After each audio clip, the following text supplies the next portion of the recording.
All right. Hello, hello. You're listening to the Lemon Drop Sessions, a podcast about food and music and also genre films.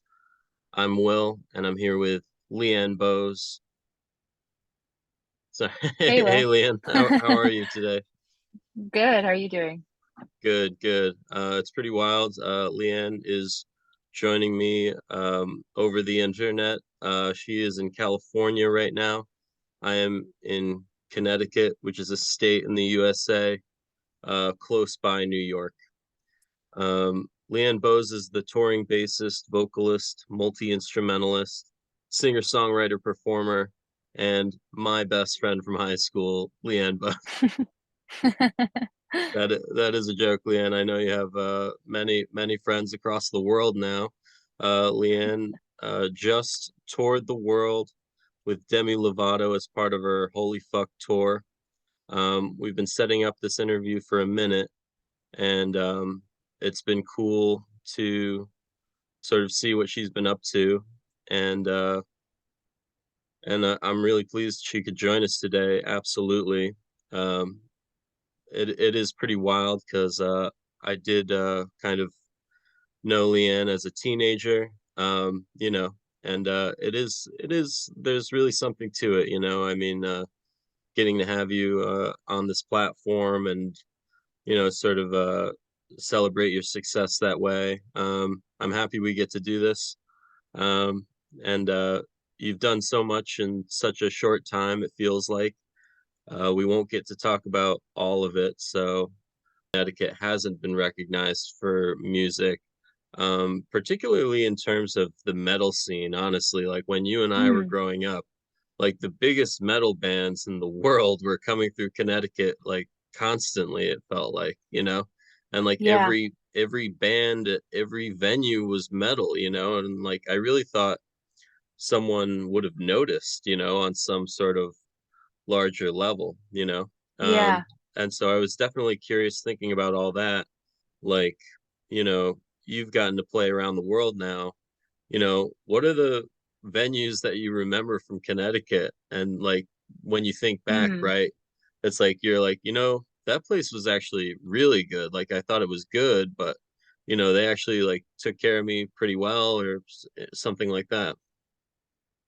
yeah. It's interesting. I mean, back when I was playing in Connecticut, I was young. It's hard to remember the venues I played in. They were all just like bars, and I Yeah. never played the like Connecticut standards. Like I never played Toad's Place. I never played Hmm. um there are certain venues people talk about it, and I'm like, oh no, yeah, I never actually played there. The Max is all I think about when I think of playing Connecticut. That was like I played there all the time when I was like, Wow, that's you so know, wild. Yeah. I So know it's you I heard it think here about it. first, I mean, people. Leanne Bowes is repping the Max, the teenage nightclub from New Milford, Connecticut. It's true.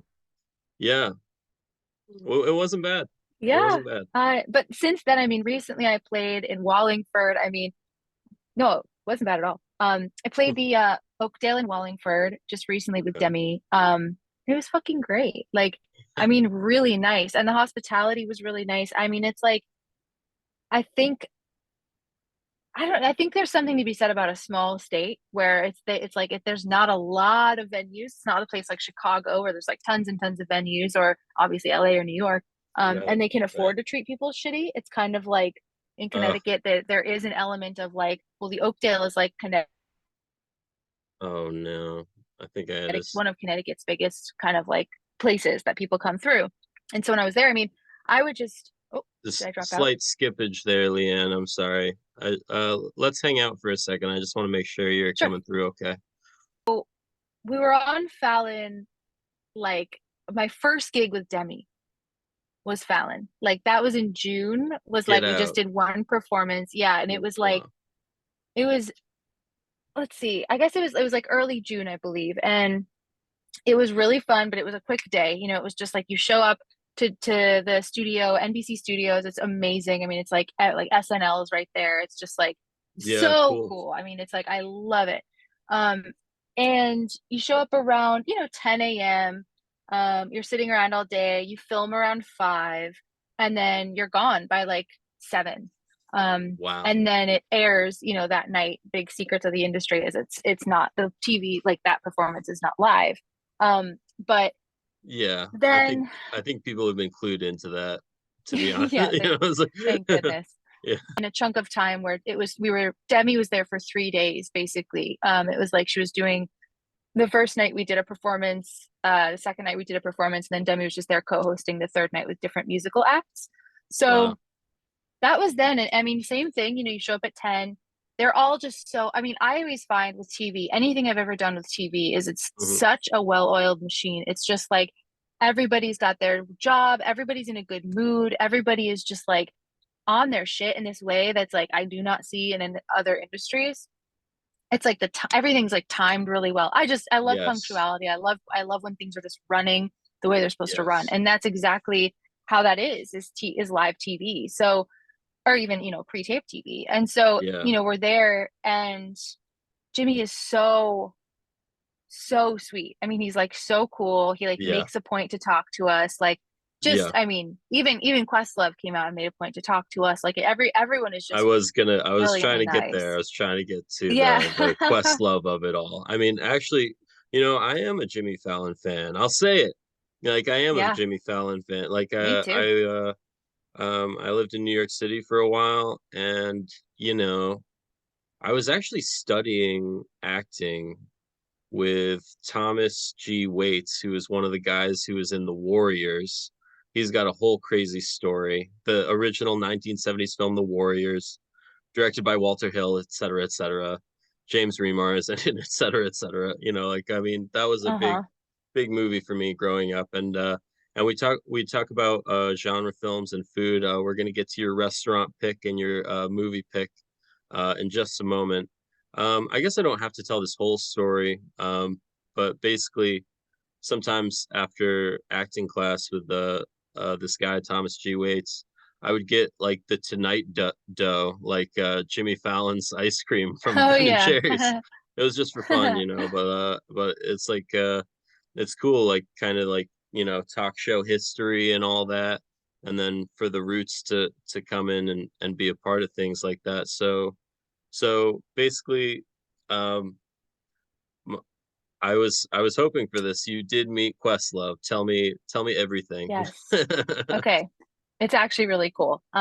So, when you're performing, when you're playing on Fallon, you do your performance. It's to explain the way the stage is set up. It's like you've got the studio audiences there. Right. And then it's basically a threefold kind of stage that they kind of use in different ways. So one part of the fold is Jimmy's desk where he interviews people. So if you're sitting Hmm. in the studio audience, like that's right to your left when you're looking at the stage. And then you've Hmm. got front and center is kind of the like I think they do like if they're getting up and doing something funny or if Jimmy's just doing like his little monologue at the beginning, it's in the center stage. And that's where the band goes when it's time Right. to perform. And then Oh, there's the roots. The I did roots not know. section is kind of to Okay. the right. So at any given Right. time, the audience can be seeing like Jimmy over here doing his interview, maybe the band setting up in the middle, and the roots. That would be like everyone's kind of doing stuff at once. Nice. Um, but so while the band is performing, the Roots are watching you. So that was like really wild for me. It was like, yeah, there's cool as a studio audience. Yes, Jimmy's watching me, but also like the Roots are watching me perform. Like that's crazy. It is. So It really yeah, is. It's like it kind of like because it's been happening for so long. I think it's like it like washes over you how crazy it is that like yeah, that the roots definitely. are always there. They're like like they're there. Yeah. So um so I am curious, you've been touring with this whole album for however long. I mean, are you willing to share your favorite songs from the album Holy Fuck? Yeah, absolutely. Oh man, it's really Hmm. hard. I could like talk about why certain ones are my favorite. Um, I I think my favorite song on the album is probably okay, wait. It it's okay. There You can there's deny it so later. I know I'm trying to okay, I think my favorite one is probably Eat Me. It's with Royal and the Serpent. It's the co-write with Royal and the Serpent is also incredible. Highly Right. recommend checking Royal out if you haven't. But that song is just so heavy, and the reason I think I would pick it just as my favorite is if I heard it, if I was just out and about living a different life, not on this gig, and I was like out and about and I heard that song, I would be like, holy shit, Siri, what is this song? Hold my phone up. This is a Wow. song that is for me, like that's my kind Yeah. of song. Yeah. So, I mean, that's it. And he was Wow. basically like, hey, we're, potentially interested in having you. Are you available? You kind of just have to start that conversation. Mm. And then, yeah, it's kind of a matter of like, we're looking at a couple other people, but, just checking your availability. And then, a couple days later, it's like, okay, you're who we want. So here's when we start. Show up to the first rehearsal. So I have Oh to just learn wow. all the songs and show up to that first rehearsal. So that was not an audition. But I Nice. will say, I auditioning is so hard and so important. Like auditioning is like there's a lot of auditions I've done and I didn't get a gig, but Right. I met people that ultimately I got a gig from. It's like a very interesting Yeah. thing. Like I mean, I think he can really play, but he just has no plans to like take it into like into the professional realm like you were saying, Mhm. it's like it's true. Some people are able to just go, this is my thing, but it's not part of my working world or something like that. I'm sorry if I interrupted you, by the way. No, yeah, Yeah. no, I mean that's the thing with, I mean, it's been a really long, another part of sort of my story is just that Hmm. I only within the last year have been able to make this my full-time income source. It's been like Hmm. I've always been doing this just as hard as I am today, like working just as hard, but with less, like my calendar has been less full. So I've always needed other income. So I was doing Hmm. remote work, I was doing recruiting, like I was doing things to fill in the blanks. And now Yeah. finally, I mean, after years Yeah. of doing this, I was able to just now make it my full-time income source, which is incredible. And it's been a goal for so long.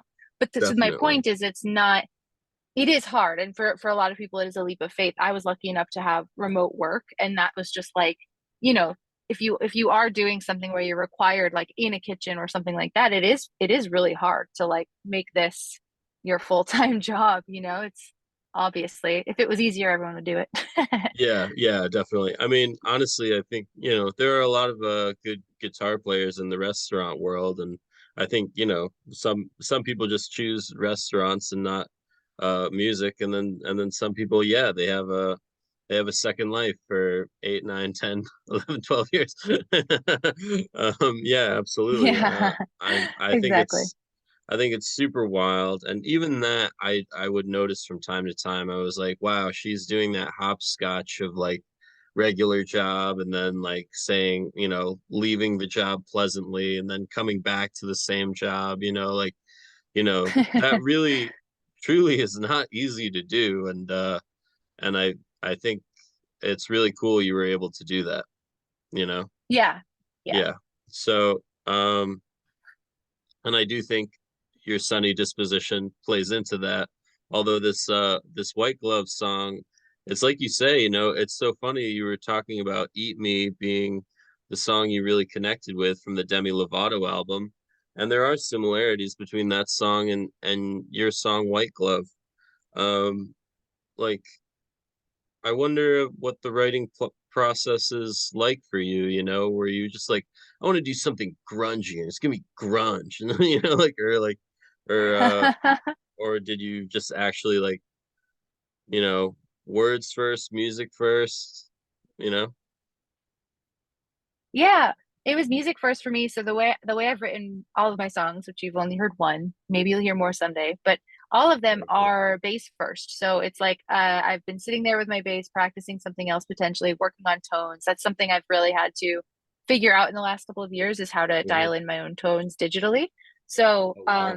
yeah, I'd be working on that and just kind of be playing around, and then something would kind of just come out, and then I would start writing. It's basically bass first, drums second, and then I would say vocals third. And so lyrically, yeah, I mean, lyrics come last for me. So that's kind of the process, but bass first, lyrics last. Nice. So I just want to explain real quick. I'm glad I got to catch this, but you were talking about playing live. and I did start laughing for a minute, and it's because I was going to pitch to you doing scat vocals over Zoom for one of your live performances, but I Yeah, we was can make not. that work. I'm really not serious. Like I'm not. I would not fish that way. That would be. I don't really think that would be cool. To be honest with you, I will do scat vocals on my own time and develop them to an insane degree, but I will leave you out of it until I really know I have something, and then who knows? Maybe we can get to work sometime in the future. You know? Cool.